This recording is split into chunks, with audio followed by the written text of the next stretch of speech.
DCM DK Shivakumar ಪರವಾಗಿ ಆಪ್ತರು ಭರ್ಜರಿಯಾಗಿ batting ಅನ್ನ ಬೀಸ್ತಾ ಇದ್ದಾರೆ. ಡಿಕೆಶಿ ಅವರನ್ನ ಸಿಎಂ ಮಾಡ್ತಾರೋ ಇಲ್ಲವೋ ಸ್ಪಷ್ಟಪಡಿಸಲಿ. ಮಂಡ್ಯದಲ್ಲಿ ಡಿಸಿಎಂ ಡಿಕೆ ಆಪ್ತ ರವಿಕುಮಾರ್ ಗಣಿಗ ಆಗ್ರಹ ಮಾಡಿದ್ದಾರೆ. ಡಿಕೆಶಿ ಆಪ್ತರ ಒಂದೇ ಒಂದು ಬೇಡಿಕೆ ಏನು, ಡಿಕೆಶಿ ಅವರನ್ನ ಸಿಎಂ ಮಾಡ್ತಾರೋ ಇಲ್ವೋ ಸ್ಪಷ್ಟಪಡಿಸಲಿ ಅದನ್ನ. ಮಂಡ್ಯದಲ್ಲಿ ಡಿಸಿಎಂ ಡಿಕೆ ಆಪ್ತ ರವಿಕುಮಾರ್ ಗಣಿಗ ಅವರು ಆಗ್ರಹ ಮಾಡ್ತಾ ಇದ್ದಾರೆ.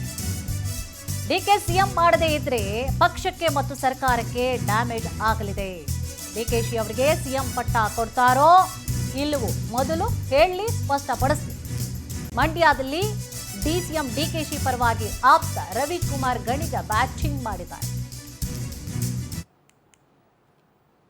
ಎಲ್ಲಿವರೆಗೂ ಹೈಕಮಾಂಡ್ ಮಧ್ಯ ಪ್ರವೇಶಿಸಿ ಇದಕ್ಕೊಂದು ಫುಲ್ ಸ್ಟಾಪ್ ಇಡಲ್ಲ, ಇದು ಇನ್ನೂ ಜಾಸ್ತಿ ಆಗ್ತದೆ ಹೊರತು ಕಡಿಮೆ ಆಗಲ್ಲ. ನಿಷ್ಠಾವಂತ ಕಾಂಗ್ರೆಸ್ ಶಾಸಕರಿಗೆ ಇದು ಬಹಳ ನೋವಾಗುತ್ತೆ. ಸುಮ್ಮನೆ ಇದು ಟೈಮ್ ಪಾಸ್ ತರ ನಡ್ಸ್ಕೊಂಡ್ರೆ ಇದಾಗಲ್ಲ. ಒಂದು ನಿರ್ಧಾರ ಮಾಡ್ಬೇಕು. ನಿರ್ಧಾರ ಮಾಡ್ದೇನೆ ಹೈಕಮಾಂಡ್ ಅವರು ಇದಕ್ಕೆ ನಿರ್ಧಾರ ಮಾಡಬೇಕು. ದಿನಕ್ಕೊಬ್ಬೊಬ್ರು ಒಂದೊಂದು ಹೇಳಿಕೆ ಕೊಡೋದು, ನಾನು ಕೊಡೋದು, ಇನ್ನೊಬ್ರು ಕೊಡೋದ್ರಿಂದ ಪಕ್ಷಕ್ಕೆ ಹಾನಿ, ಸರ್ಕಾರಕ್ಕೆ ಹಾನಿ ಬಿಟ್ರೆ ಬೇರೆ ಏನಾಗಲ್ಲ. ಈ ಕೂಡಲೇ ಹೈಕಮಾಂಡ್ ಅವರು ಮಧ್ಯ ಪ್ರವೇಶಿಸ್ಬೇಕು. ಇಲ್ಲ ಚೇಂಜ್ ಮಾಡ್ತೀವಿ, ಡಿಕೆ ಶಿವಕುಮಾರ್ ಮಾಡ್ತೀವಿ, ಇಲ್ಲ ನಿಮ್ನ ಮಾಡಲ್ಲ, ಎರಡರಲ್ಲಿ ಒಂದು ನಿರ್ಧಾರಕ್ಕೆ ಬರಬೇಕು. ಬರ್ದೇನೆ ದಿನ ಮಾಡ್ತಿದ್ರೆ ಇದೇ ತರ ಟೂರ್ಗಳು ಹೋಗ್ತಾ ಇರ್ತಾರೆ, ರೆಸಾರ್ಟ್ಗೂ ಹೋಗ್ತಾ ಇರ್ತಾರೆ, ಇನ್ನೊಂದಕ್ಕೂ ಹೋಗ್ತಾ ಇರ್ತಾರೆ. ಅದರಿಂದ ಪಕ್ಷಕ್ಕೆ ಹಾನಿ ಆಗುತ್ತೆ ಬಿಟ್ರೆ ಬೇರೆ ಏನೂ ಆಗಲ್ಲ. ಇದೇ ವಿಚಾರ ಸಂಬಂಧವಾಗಿ ಹೆಚ್ಚಿನ ಡೀಟೇಲ್ಸ್ ಅನ್ನು ಕೂಡ ನೀಡ್ತಾ ಹೋಗ್ತಾರೆ ನಮ್ಮ ಪ್ರತಿನಿಧಿ ಆನಂದ್. ಎಸ್ ಆನಂದ್, ಏನಾಗ್ತಾ ಇದೆ ಇದು ಕಾಂಗ್ರೆಸ್ನಲ್ಲಿ? ರಾಜ್ಯಕ್ಕಿಂತ ಜಾಸ್ತಿಯಾಗಿ ಇವ್ರದೇ ಗುದ್ದಾಟ, ಮಾತುಕತೆ, ಹೇಳಿಕೆಗಳು, ಒಬ್ರು ಕಂಡ್ರೆ ಒಬ್ರಿಗೆ ಆಗೋಲ್ಲ ಅನ್ನುವಂತಹ ರೀತಿಯಾಗಿ ಆಗ್ಬಿಟ್ಟಿದೆ. ನಂಬಣ ನಿಂಬಣ ಅನ್ನುವಂತಹ ರೀತಿಯಾಗಿ ಸ್ಟಾರ್ಟಿಂಗ್ನಿಂದನೂ ಕೂಡ ಬರೀ ಇದೆ. ಜನರಿಗೂ ಕೂಡ ಕೇಳಿ ಕೇಳಿ ಸಾಕಾಗ್ಬಿಟ್ಟಿದೆ. ಆ ಕಡೆ ಅವರು ಫಾರಿನ್ ಟೂರು, ಈ ಕಡೆ ನೋಡಿದ್ರೆ ಹೈಕಮಾಂಡ್ ಮಧ್ಯ ಪ್ರವೇಶ ಅಂತಾರೆ. ಏನಿದೆ ಕಂಪ್ಲೀಟ್ ಆದಂತಹ ಮಾಹಿತಿ? ಫುಲ್ ಸ್ಟಾಪ್ ಸಿಗುತ್ತಾ ಇಲ್ವಾ ಹೋಗ್ಲಿ ಇದಕ್ಕೆ?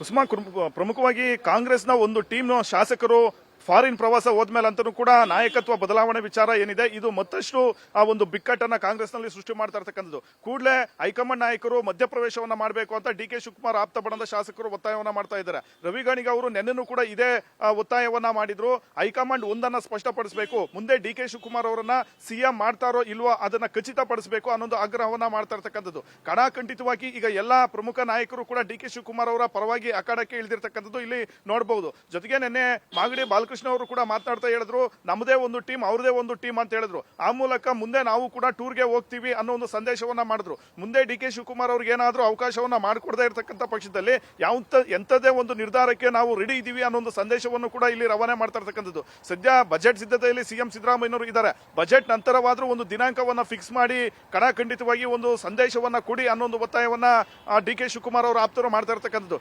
ಯಾಕೆಂದ್ರೆ ಇವರ ಪ್ರಕಾರ ಪವರ್ ಶೇರಿಂಗ್ ಒಪ್ಪಂದ ಆಗಿ 2.5 ವರ್ಷ ಆಗೋಯ್ತು, ಜೊತೆಗೆ 2 ತಿಂಗಳು ಹೆಚ್ಚಾಗಿ ಆಗೋಯ್ತು.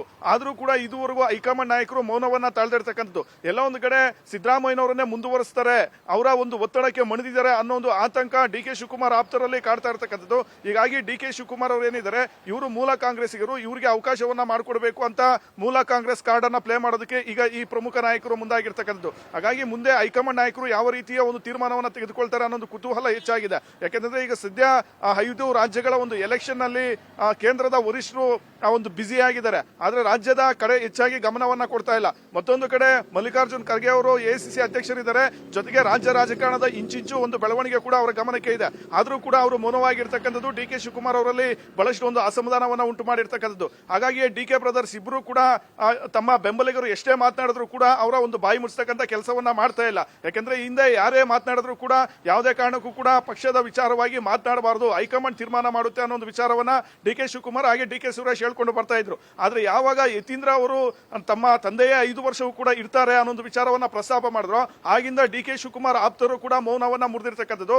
ಸಮಯ ಸಂದರ್ಭ ಬಂದಾಗ ಸಿದ್ದರಾಮಯ್ಯನವರೇ ಮಾತನಾಡ್ತಾರೆ ಅನ್ನೊಂದು ವಿಚಾರವನ್ನ ಡಿಕೆ ಶಿವಕುಮಾರ್ ಅವರು ಪ್ರಸ್ತಾಪ ಮಾಡ್ತಾ ಇದ್ದಾರೆ. ಆ ಮೂಲಕ ಸಿದ್ದರಾಮಯ್ಯ ಮತ್ತೆ ಹೈಕಮಾಂಡ್ ಇಬ್ಬರಿಗೂ ಕೂಡ ತಾವು ಕೊಟ್ಟಂತ ವಚನವನ್ನ ನೆನಪಿಸಕ್ಕಂತ ಒಂದು ಪ್ರಯತ್ನವನ್ನ ಮಾಡ್ತಾ ಇದ್ದಾರೆ. ಆದ್ರೆ ಈ ಕಡೆ ಕೆಲವು ಶಾಸಕರು ಟೂರ್ ಹೋಗಿರ್ತಕ್ಕಂಥದ್ದು ಏನಿದೆ, ಇದು ಡಿಕೆ ಶಿವಕುಮಾರ್ ಅವರ ಕೆಂಗಣಿಗೆ ಗುರಿಯಾಗಿರ್ತಕ್ಕಂಥದ್ದು. ಯಾಕೆಂದ್ರೆ ಹೈಕಮಾಂಡ್ ಮೇಲೆ ಈ ಮೂಲಕ ಒತ್ತಡ ಏರಿ ಎಲ್ಲೋ ಒಂದು ರೀತಿಯಲ್ಲಿ ಬ್ಲಾಕ್ ಮೇಲ್ ಅನ್ನ ಮಾಡಿ ತಮ್ಮ ಕುರ್ಚಿಯನ್ನ ಉಳಿಸ್ಕೊಳ್ಳೋದಕ್ಕೆ ಸಿದ್ದರಾಮಯ್ಯನವರು ಪ್ರಯತ್ನ ನಡೆಸ್ತಾ ಇದ್ದಾರೆ ಅನ್ನೋ ಒಂದು ವಿಚಾರವನ್ನ ಡಿ ಕೆ ಶಿವಕುಮಾರ್ ಅವರು ಪ್ರಸ್ತಾಪ ಮಾಡ್ತಾ ಇದ್ದಾರೆ. ಹಾಗಾಗಿ ಮೊನ್ನೆ Yes, ಮಾಧ್ಯಮಗಳ ಮುಂದೆ ಮಾತನಾಡ್ತಂತ ಒಂದು ಸಂದರ್ಭದಲ್ಲಿ ಇದು ಸ್ಪಾನ್ಸರ್ಡ್ ಅನ್ನೋ ಒಂದು ವಿಚಾರವನ್ನು ಕೂಡ ಡಿ ಕೆ ಶಿವಕುಮಾರ್ ಅವರು ಮಾತನಾಡಿದ್ರು. ಹಾಗಾಗಿ ಈ ಒಂದು ವಿಚಾರ ಏನಿದೆ ಫಾರಿನ್ ಟೂರ್ ಇದು ಇವರಿಬ್ಬರ ನಡುವೆ ಒಂದು ರೀತಿ ರೆಸಾರ್ಟ್ ರಾಜಕಾರಣವನ್ನ ಉಂಟು Okay, ಮಾಡಿರ್ತಕ್ಕಂಥದ್ದು. okay, ಮುಂದೆ ಬಜೆಟ್ ಬಳಿಕ ರಾಜ್ಯ ಕಾಂಗ್ರೆಸ್ ನಲ್ಲಿ ಎಂತ ಒಂದು ಬೆಳವಣಿಗೆ ನಡೆಯುತ್ತೆ ಅನ್ನೋ ಒಂದು ಕುತೂಹಲ ಇಡೀ ರಾಜ್ಯ ಕಾಂಗ್ರೆಸ್ ನಲ್ಲಿ ಮನೆ ಮಾಡಿರ್ತಕ್ಕಂಥದ್ದು. ಎಸ್ ಥ್ಯಾಂಕ್ ಯು ಆನಂದ್ ತಮ್ಮೆಲ್ಲ ಡೀಟೇಲ್ಸ್ಗಾಗಿ.